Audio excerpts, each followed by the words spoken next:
E aí, já pensou em ganhar muito dinheiro com um canal de corte igual esse daqui que você está assistindo? No primeiro link da descrição temos um aulão para você que quer começar um canal de cortes e faturar muito aqui na internet. Também teremos planilhas que irão te ajudar na hora de organizar a produção do seu canal. Tá esperando o quê? E voltando para aquela parada dos cortes,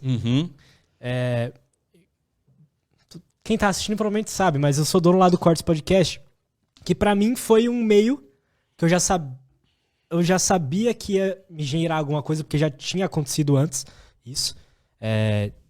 Que na época eu tenho o canal, o Talk Flow, que é o primeiro, não o primeiro, mas é o primeiro a ver que deu pra ganhar dinheiro, tá ligado? Aí já ouvi as histórias dos caras falando que ele ganhou $9 mil, tá ligado? Falei, mano, se eu quero fazer um podcast, que eu já tava no momento lá de pandemia, eu tinha sido demitido e tal, eu quero fazer um podcast, como que eu consigo o dinheiro? Aí, num dia específico, eu falei assim, vou fazer um corte aqui. Só que aí eu fui lá e fui legendar os do Joe Rogan, que eram os que eu gostava. Falei assim, vou fazer uma coisa diferente. E aí não monetizava esses vídeos. Aí eu fui fazendo o padrãozinho e hoje eu vejo o quanto esse conhecimento que eu fui adquirindo, porque no começo, se você olhar meus títulos, as thumbs, mano, não dava vontade de clicar, tá ligado? Eram coisas legais, assim. A qualidade do design era boa, o vídeo em si era cortado no tempo certinho e tal. Mas o vídeo, o conhecimento de título e thumbnail, o que vai na thumbnail e o que vai no título, eu não tinha. Fui aprendendo com o tempo, analisando analytics e tudo mais.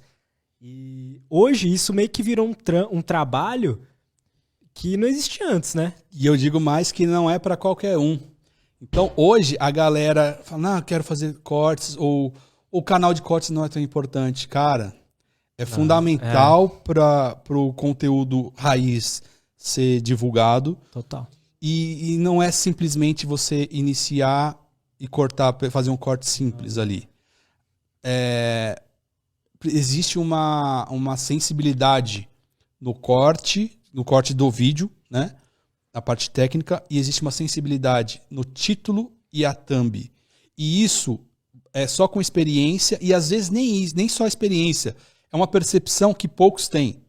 Então você ajudou a criar essa cena e uma função dentro da produção de conteúdo que não é qualquer pessoa que faz. Sim. Né? Essa função do cara que escolhe os títulos das thumbnails, tá ligado? Você tem um nome pra essa função já? Mano, não tenho, mas sabe um cara que abriu minha mente? Tá ligado o Fred Furtado lá? Ele abriu minha mente um pouco porque a gente tava conversando e ele falou sobre... É basicamente o que um copywriter faz, tá ligado? Que também fazer um e-mail de venda é uma arte. É uma arte. É uma arte. Não é pra qualquer um, cara. Então, é muito nessa linha. É basicamente um copywriter, só que aí no podcast foi o... Como chama o cara lá do Fantástico? É Zeca Camargo? Zeca Camargo. Que ele foi lá no Flow e ele falou como o Fantástico pensava os conteúdos que eles iam fazer lá. Ele falou que a galera pensava tipo assim, a gente precisa ter um conteúdo que vai emocionar o cara, um conteúdo que vai deixar o cara com raiva, um conteúdo que vai deixar o cara feliz, tá ligado? Com esperança, tá ligado? E ele foi... E meio que essas coisas é basicamente a visão que eu tento ter pro cortes. Então, a minha percepção que eu tenho da sua função, tá? Não é você que está nos ouvindo para aprender a fazer cortes, não é questão técnica. Você não é entender o algoritmo, é entender sobre pessoas.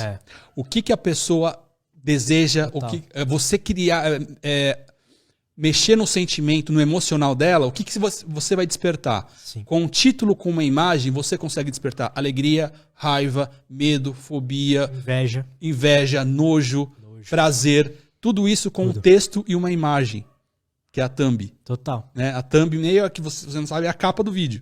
Então, isso é entender o ser humano. Isso é uma arte. É uma arte também. Então, quando perguntam pra mim, como é que faço o canal de cortes? Mano, não é pra qualquer um.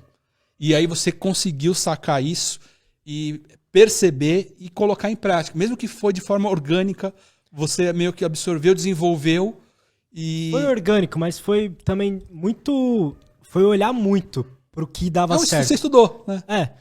Eu lembro que E tiveram vários, no começo do canal tiveram vários picos, né? Então teve o primeiro pico, que foi esse primeiro mês, que deu os $3 mil. Aí o canal caiu no final do ano, porque todos os podcasts pararam. No final do ano de 2020, em dezembro. Caiu, aí demorou mais um pouquinho, aí voltou. Deu mais ou menos a mesma quantidade de tempo. E aí comecei a ver um padrão. Porque, vamos supor que eu não lembro a quantidade de dias exatos que ficou, mas o canal ficava em alta, sei lá, 15 dias, caía. Aí ficava, sei lá, um mês sem ficar em alta, mais 15 dias, caía. Isso aconteceu, sei lá, 3 vezes. E aí, aí foi um pouco antes disso, desde o primeiro pico, aí que caiu, eu comprei o curso do Petr, tá ligado? E aí eu lembro que eu comprei a mais também um grupo VIP dele.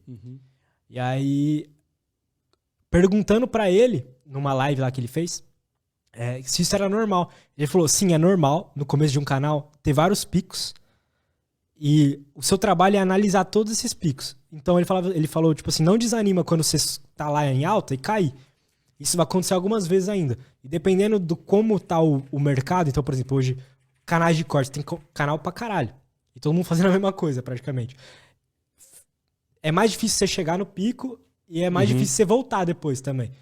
Mas, de qualquer forma, aí ele falava, analisa esses picos, o que você fez certo nessa época. E não é analisar todos os vídeos, porque todos os vídeos naquela época davam bom. Não era analisar aquela época em si, mas era assim, dos vídeos que estavam dando bom naquela época, quais eram os melhores?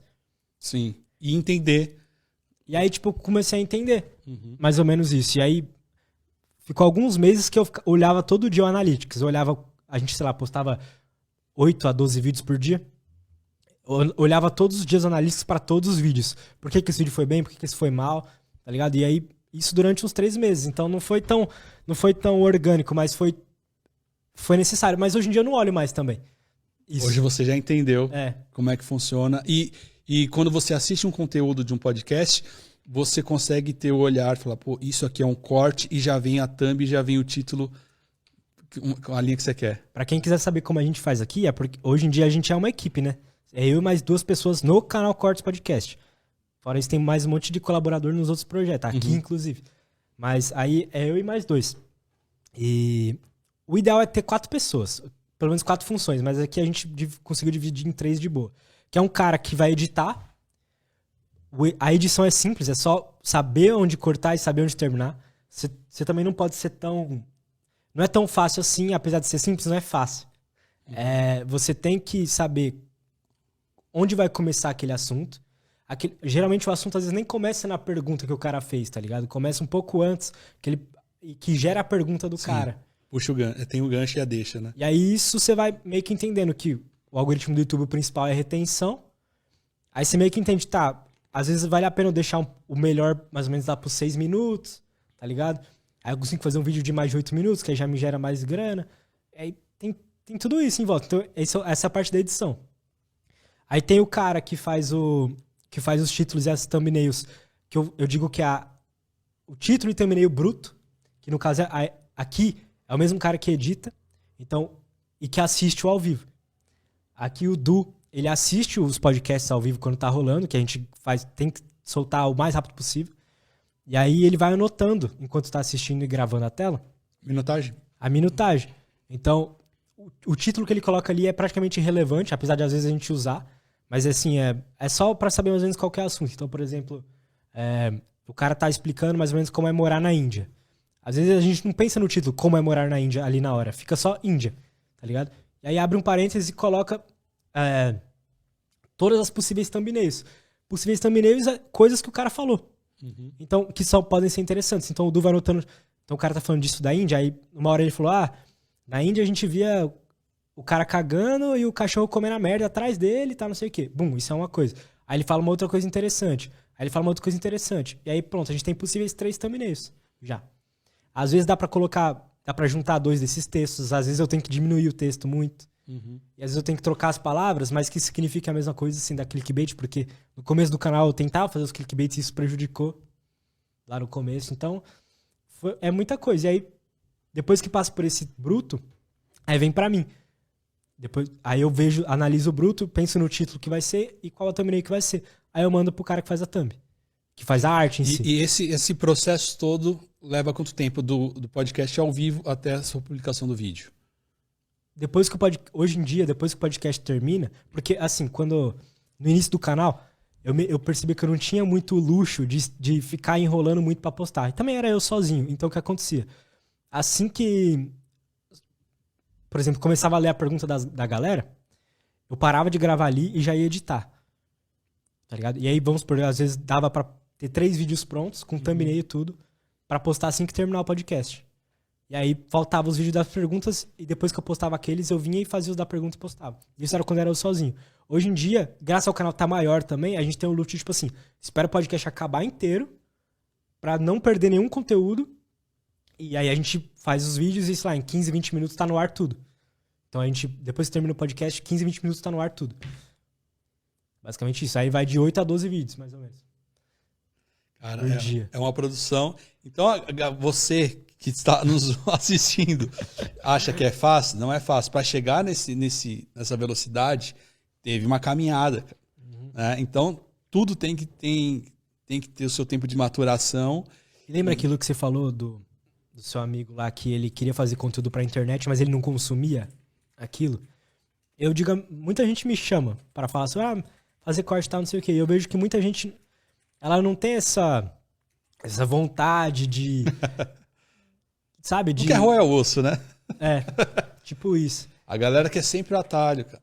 Sempre o atalho. E os canais que eu vejo dando certo hoje, inclusive tem um lá que chama, pra mim é o exemplo perfeito, chama Cortes Bilionários.